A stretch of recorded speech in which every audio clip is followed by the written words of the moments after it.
Hey Soul City, I'm Lucy. You may recognise me from such things as Brightline and the Soul City Worship Team. I'm Judith. How are you, Judith? I am good, thank you. I'm good. This is nice. It is nice. I mean, you're a little bit close there. Just stay away. Sorry. But it's good to be together again. It's so nice. Judith, this gap is sad, but it's nice. It's nice. And how amazing is it that things are slowly starting to improve? We can have watch parties again. What an amazing opportunity. COVID-19 has well and truly separated us, made us have to distance from each other, which has been really hard. But things are starting to get better and we can have watch parties again. We would really encourage you to run one, have 100%. One, start inviting people into your home again, and let's be church community. I was part of a watch party a couple of weeks ago. It was fun. We had breakfast together. We got a nice little catch up, and we got to watch church, which was good. Have you had a watch party yet? Not yet. Ooh, awkward. But that's why these top 5 tips Top are going tips. to be really good. Top for me tips. especially. What, Judith, just take note. Tip number 1. Tip number 1 is pray together. Get together, pray, catch up. Make sure you guys are doing well.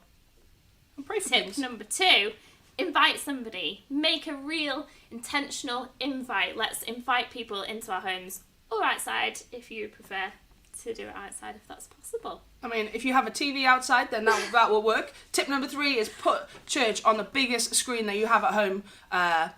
If you have a TV outside, I would like to be part of your watch party, just FYI. Cool. Number 4 is make sure you chat about the message, get involved, listen to it, but then talk about it afterwards. And also it'd be really cool if you could pray for each other. And my favourite tip... Don't laugh at me, it's my favourite tip. My favourite tip is hang out. After church is finished, after the watch party has officially ended, hang out, go for a walk, do something nice, have a little barbecue. Sounds good. Sounds great to me. I'm going to have one next week. You're going to have it one next Promise. week? Can I come? I'm going to do it. Can I come? You can. Let's do it. Yes, we've got a watch party. Hey, let's go. Okay, so recap, pray, invite someone, use a big screen, chat and pray more, and hang out. Just, be friends. Sounds great. Being friends. Who knew that was a thing? We could do that now. Are you okay, Judith? I forgot what we were supposed to say. What's happening? You're hovering. Be friends. And Ben is going to speak to us today about friendship. Oh, friends! Over to you, Ben. So who likes a good joke? I don't know many jokes, but the jokes I do know tend to be cheese related. So these are my top 3 cheese jokes. Here we go. Number 1, what cheese would you use to lure a bear out of a cave? What cheese would you use to lure a bear out of a cave? Camembert. That's good. I love that one. That's good. You get it. Camembert. Yeah. Okay. Number 2.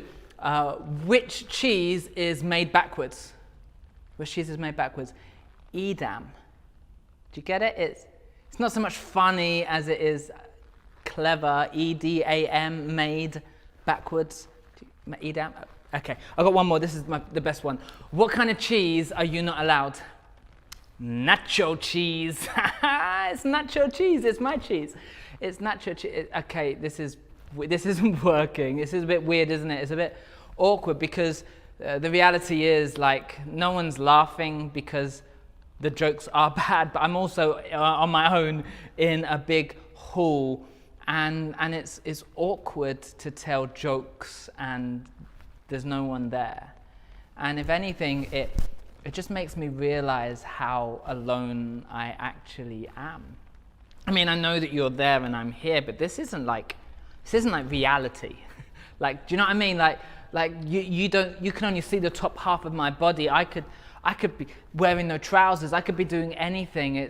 We have this strange moment in life where we are showing a projection of what we want people to see, but there's no vulnerability. There's control. I mean, you don't even know how many times I've tried to tell a joke that was even remotely funny.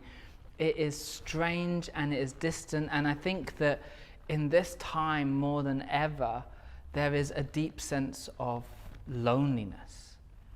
I think that there's the pandemic of coronavirus, and there's people who are going to be sick. There's a second pandemic, which is economic and financial, but then there's this third pandemic of loneliness, of people who are distant, and I worry that when we come out, we're not going to be able to connect in the same way. We're going to need to relearn how to be friends. We're going to have to relearn how to step into these relationships. It's awkward and it's hard, and the effects of this are going to be long-lasting. And we're reading Psalms, and I was reading Psalm 142, and this just really resonated with me. King David says this. He says, "God, I'm crying out to you. I lift up my voice boldly to beg for your mercy. I spill out my heart to you and tell you all my troubles, for when I was desperate, overwhelmed, and about to give up, you were the only one there to help. You gave me a way of escape from my hidden traps of my enemies. I looked to the left and to the right to see if there is anyone who will help me, but there is no one who notices me. I have no escape, no hope, and no one cares if I live or if I die. Do you maybe feel a little bit like that today, like there's no one out there who is really looking out for you, who really loves you, who is committed to being there for you and with you? And if you do feel like that, I want you to know you're not alone. There was a study done, and in 1985 they asked people, who is it that's in your life that you can have deep, meaningful conversations with? That stuff that really matters to you, the things that are important. How many people have you got that you can have those kind of conversations with? And in 1985, the most common answer was 3 people or more. Something like 58% of people said there's 3 people who are in my life who I can have those kind of conversations with. They then asked people again in 2004, how many people do you have now? How many people have you got that you can have deep relationship, deep conversations with? And the most common answer was 0, none, nobody. I am alone in this world. And so you can be in a crowd of people, you can be surrounded, you can be in a city like Manchester, walking around every single day and just feel completely alone. And in a time like now, when we're in lockdown and we're connecting in different ways, and we see people in the street and we walk towards them and they walk away, it just perpetuates this feeling that I am totally alone. And you would think in culture and society that the church would be the place that bucks the trend, but I'm sad to say it does not. I was reading a blog by Michael Frost this week, and he said that the most common reason why people leave church is because they were unable to make friends there. How tragic is that? And I want to push back, and I want to say, no, that's not true. That can't be right, Michael. But I know that it is true. And I've heard people say the same thing. You know, I came and they were friendly and they were nice and they gave me a box of Maltesers and it was a great vibe, but nobody invited me into their life. Nobody invited me round to dinner. Nobody asked me if I wanted to go for a walk. It was all superficial. They were kind, they were polite, but there was no community. It was just a facade. It was shallow. It was surface level. And I don't say this to judge you. I don't say this to judge us, because I think that we're better than so many others. But the reality is, this is something that we have inherited from our culture. And if we want to change it, we need to be active in transforming it. We need to recognize that we haven't got it all together before we can change it. You see, I think back to when I was a child, and I was told that before I was allowed to go out with my friends, I had to finish my homework. I was told that if I put in the extra hours, if I worked really, really hard, then I would get the things that mattered in life. And that if I didn't, then I wouldn't. And so I learned to prioritize productivity. I learned to graft and to study. I realized that when I got my job, that if I put in the extra time, if I read those extra books, if I did the extra courses, that I would get more money. And what we started to do was we started to become mercenaries with our relationships. And then social media has come and has only made things harder.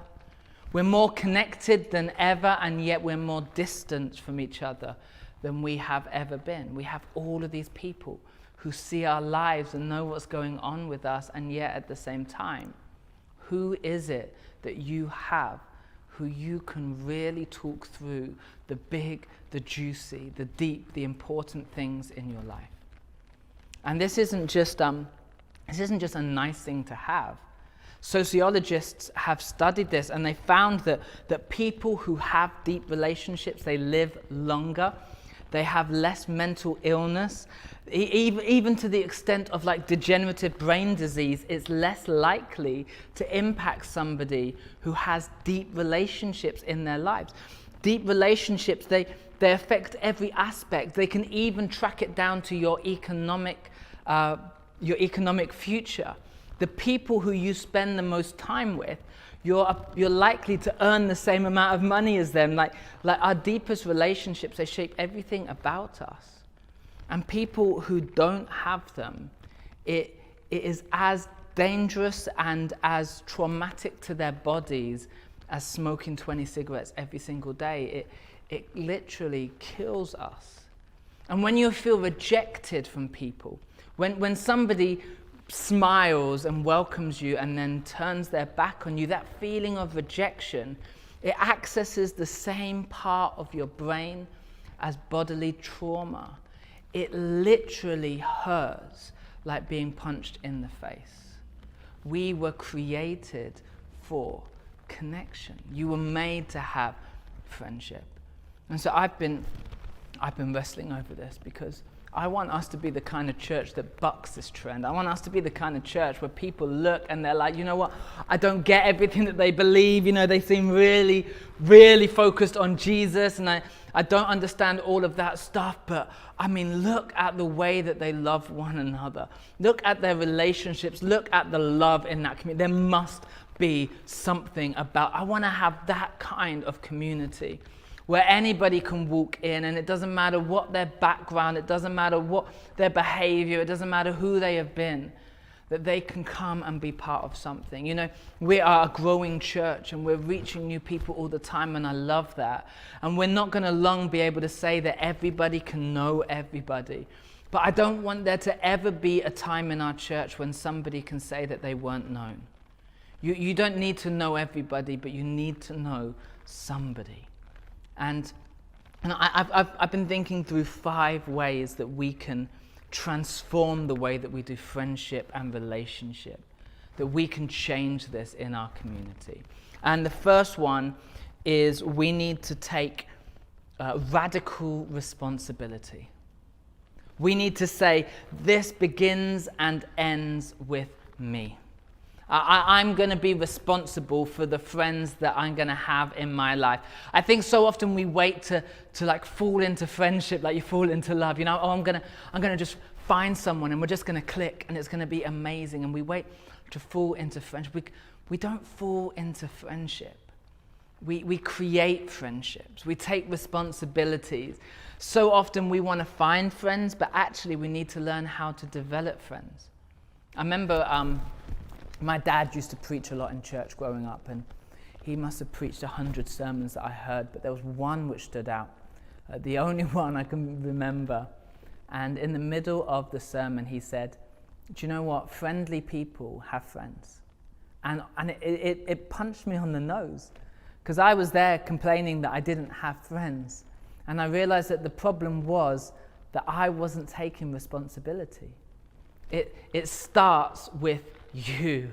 Who is it that you are reaching out to? Who is it that you are inviting into your life?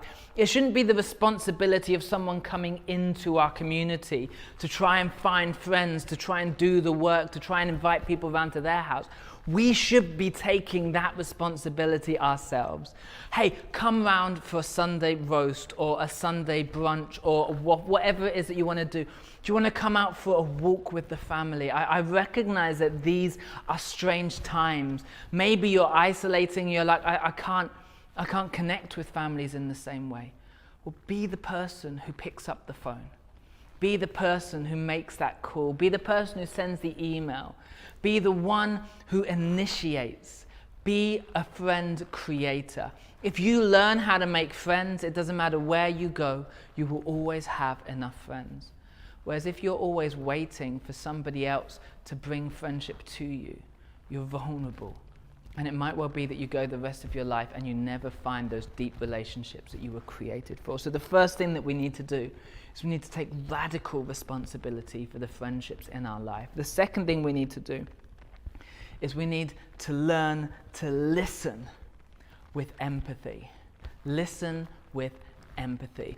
I don't know about you, but I am a bad listener. And even just admitting that feels like I know that Emma is she's gonna be like nudging me. Like she would tell you I am a bad listener. And I don't mean to be, I don't want to be, but I get distracted and I think about the football or I think about other things, and it is not okay. And this isn't just a guy thing. I think a lot of the time guys get a bad reputation for this. Girls aren't always good listeners either. So much of the time we're talking and we've got our own conversation going on, and it's completely separate to their conversation. We don't want to hear what they're talking about. We want to bring the conversation onto our interests, onto our passions, onto our topics, onto our lives. And so often we don't listen, we talk. And listening isn't silent either. I think about the best friendships that I've had in my life. They've always been with the people who have asked the best questions. Hey, what do you feel about that situation? Why is it that you made that decision? What is it about that thing that really gets your heart pumping? Why did you make that career decision? How do you feel about this? They ask questions and they're seeking answers. They're looking to create connection. And they don't just ask them and then not care. You know, it's not like, how are you? And then you're like, oh, I'm all right. They're then like, oh, yeah, but how are you?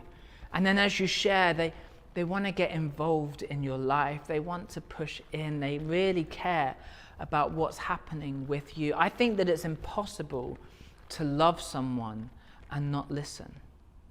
Listening is an integral part of love. We need to learn how to listen better.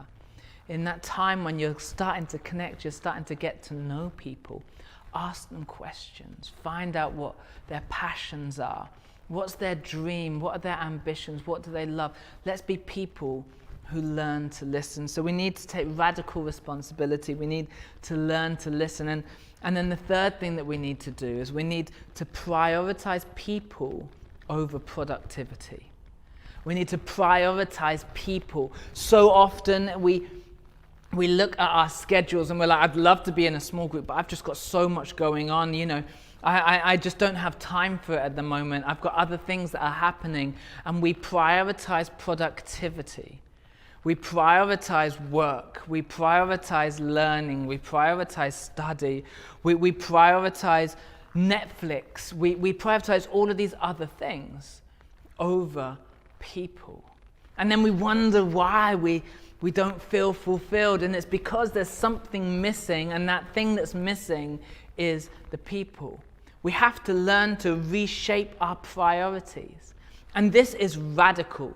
This might mean you don't get that promotion because you want to hang out with some people. This might mean that you don't get to buy that bigger house because you're not going to work all the hours, because people matter. People are more important than bricks. People are more important than televisions.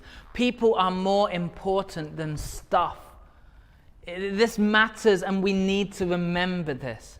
People are our priority. If you want to know what matters most in your life, all you have to do is look at your diary.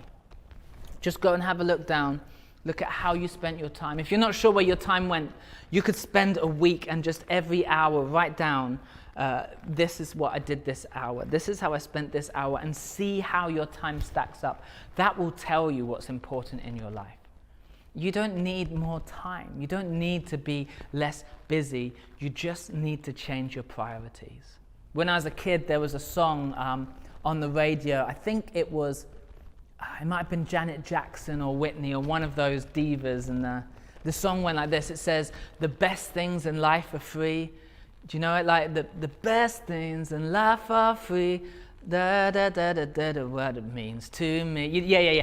And so this was a song, and I remember thinking, oh yeah, that's really true, because like my brothers and sisters, they're brilliant, and they were free, and relationships and all these things. But as I've grown up, I've realized that song is complete rubbish. the best things in life are not free. The best things in life are so expensive. They're costly. I mean, look at your relationship with God. That cost everything. You look at a marriage, sure, there's no financial cost to getting married with somebody. Well, not much at least, but it's going to cost you everything.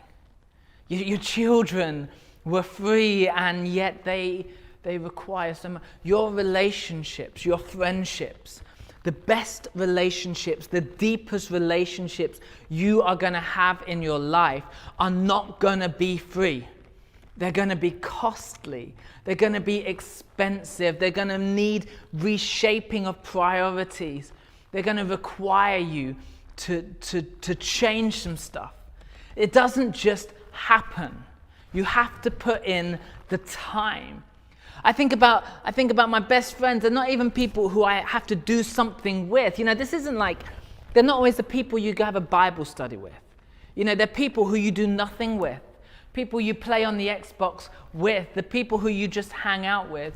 You create adventurers. I love the Lord of the Rings. I'm a bit of a geek for it, if I'm honest. But there's this amazing picture in the Lord of the Rings of a hobbit and dwarves and elves and humans and wizards, and they all come together, and they have no right being friends. They disagree and they argue, and then they go on a mission together. We're going to go and we're going to take the ring to the mountain of Mordor or wherever it is.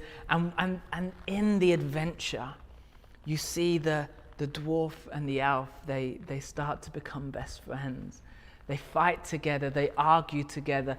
There is something that comes. You see, true deep friendship, it doesn't just happen by being in proximity with each other. It comes when we have adventures. It comes when we say we are on mission together. Hey, do you know what? Let's the three of us, let's impact this neighborhood. What if we did something together? What if we made mistakes? What if we challenged each other? What if we encouraged each other? What if we inspired each other? What if we sharpened each other? What if we helped each other make a difference? And when you go on these adventures, when you spend this time, when you invest yourself in each other, you get a kind of relationship, you get a depth of friendship that I believe you were created to experience. This is the kind of friendship which will last for life. But it requires prioritizing people over your productivity. Stepping out. The fourth thing that I'm trying to learn is how to become more vulnerable. We need to be authentic and real. Brené Brown, she talks about this, and she says that for most people, the reason why we don't have deep, authentic relationships is we're scared of being vulnerable. And so we distance ourselves, we don't share, we wear masks, and we hide ourselves away. And those very things that are designed to protect us also stop us from being able to experience the relationships that we were created to have. We have to be courageous enough to let down some guards, to take off our mask, to come close. We're not called to just listen to people. We're called to share our burdens, to share what's really going on. Who is it that you have in your life who you're able to share with? And I don't mean like in a psychiatrist way. Your friends aren't meant to be counselors. They're not supposed to be your parents. Your friends aren't supposed to be your kids. It's not a one-way relationship where you're just looking after them all the time. It's supposed to be adult to adult, equal to equal. We speak to each other, we challenge each other, we call out each other. Hey man, like that thing that you're doing, that's not even who you're supposed to be. I know that you're battling with this, but I just need to tell you, there's more in you. There's better ahead of you. How can I help you overcome this? How can I help you find strength through this? Do you even know that this is happening? That kind of conversation requires vulnerability from everybody. And it doesn't just come, you can't demand it of somebody. You can't just splurge on them. You can't just tell somebody, oh, I want you to be now vulnerable with me. That's abusive. It takes time. It's like a flower, it has to bloom. We have to build those bridges of trust a little bit at a time, a little bit at a time. It requires work. And that brings me to my fifth point, is that I want to be a more faithful friend. Do you know what I'm tired of inside myself? I'm tired of being the kind of friend who's there when it's all sunny and who disappears when it's difficult. I'm tired of being the kind of friend who when you're singing my praises and you're having fun and it's all banter and it's all adventure and it's laugh, I'm there and I'm in the moment, but the moment you hurt me, I turn my back on you and I don't want to know. I don't want to be that kind of friend. To be vulnerable requires there to be some pain and some graft and some grit. I want to be the kind of friend who is faithful in coming back again and again and again. The disciples asked Jesus, how many times should we forgive each other? And Jesus is like, again, another time. He says 70 times 7, like every hour. He's just like, just keep on forgiving all the time. Come back. Hey man, that hurt. Let's talk about this. Let's argue about this. Let's wrestle. Let's be honest. Let's be authentic, but let's get somewhere. I want to come back again and again and again. I read an article as I was preparing for this, and it was about the number of times you have to connect with somebody to have a deep, authentic relationship with them. And the guy said it is impossible to have deep friendships where you don't connect for more than 2 weeks at a time. He said it's the regularity, it's the repeat, it's the coming back, it's the responsibility. I want to be responsible for our friendship. I want to call you. I want to pick up the phone myself. It requires faithfulness. I know we're not perfect at this by any stretch. I know that there's so much more for us to grow in.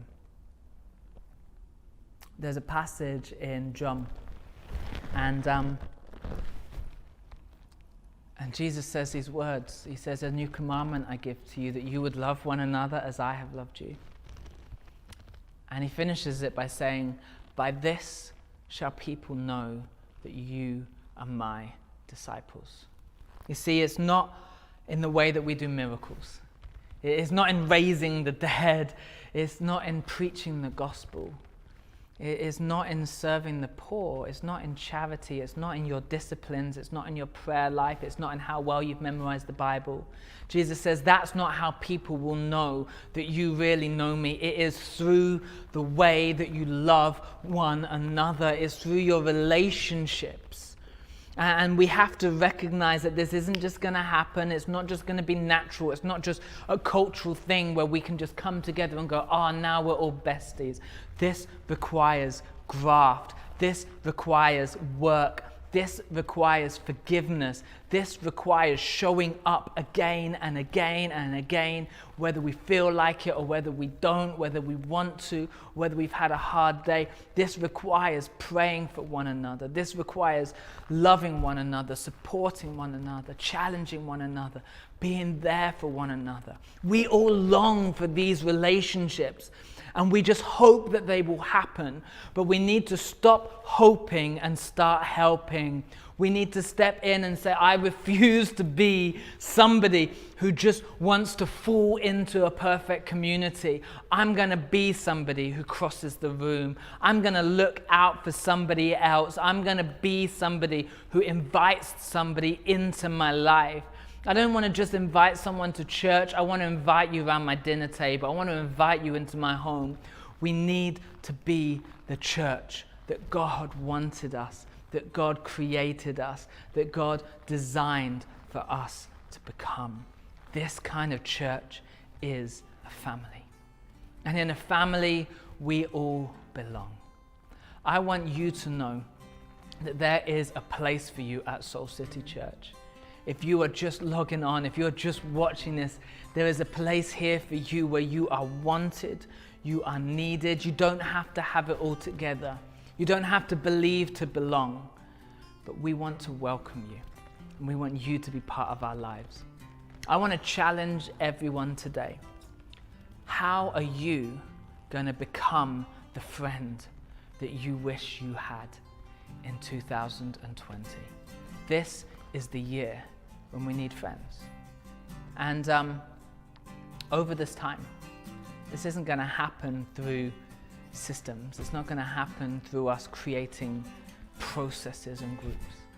The only way that this will happen is by each and every one of us saying, I'm in. I'm going to take that responsibility. I am going to do this. I'm going to step up.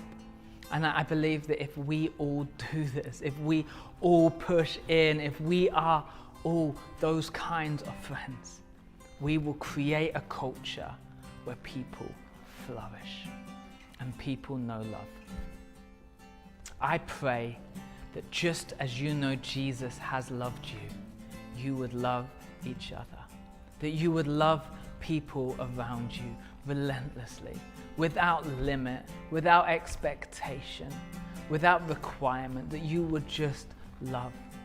I pray that God would lead you to the people who need your friendship, who you can pour love upon. And I pray that as you do, you would experience something greater of the love of God, that your soul will be filled by the love of the friends that you have. Amen.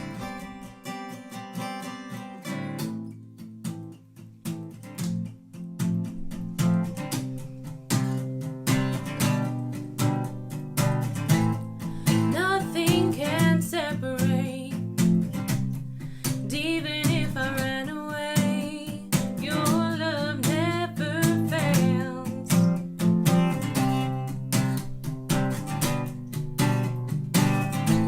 I know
You stay the same through the ages.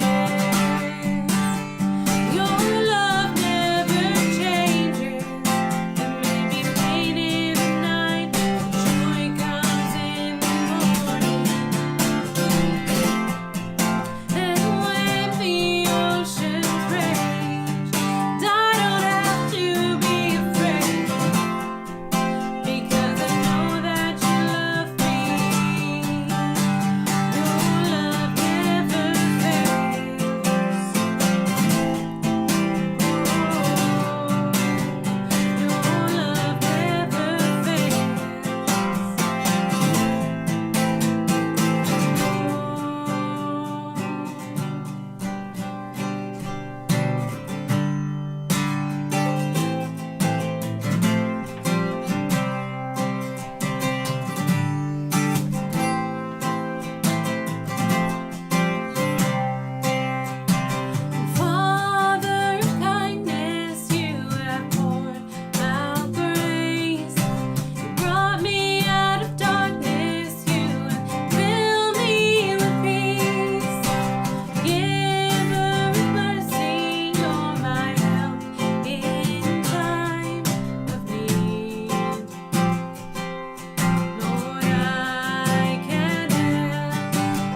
God, we thank you that you are our friend. You stand with us, God. You don't fail us, Jesus. And what you say is true, Lord. Your promises are true, Jesus. And we thank you so much for who you are and how good you are. In Jesus' name, amen.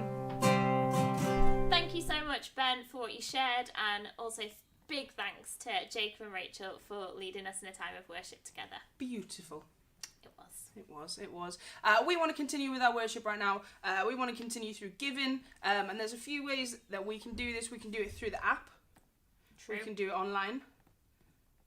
Is that it? I think those are our two options at the minute. Excellent options.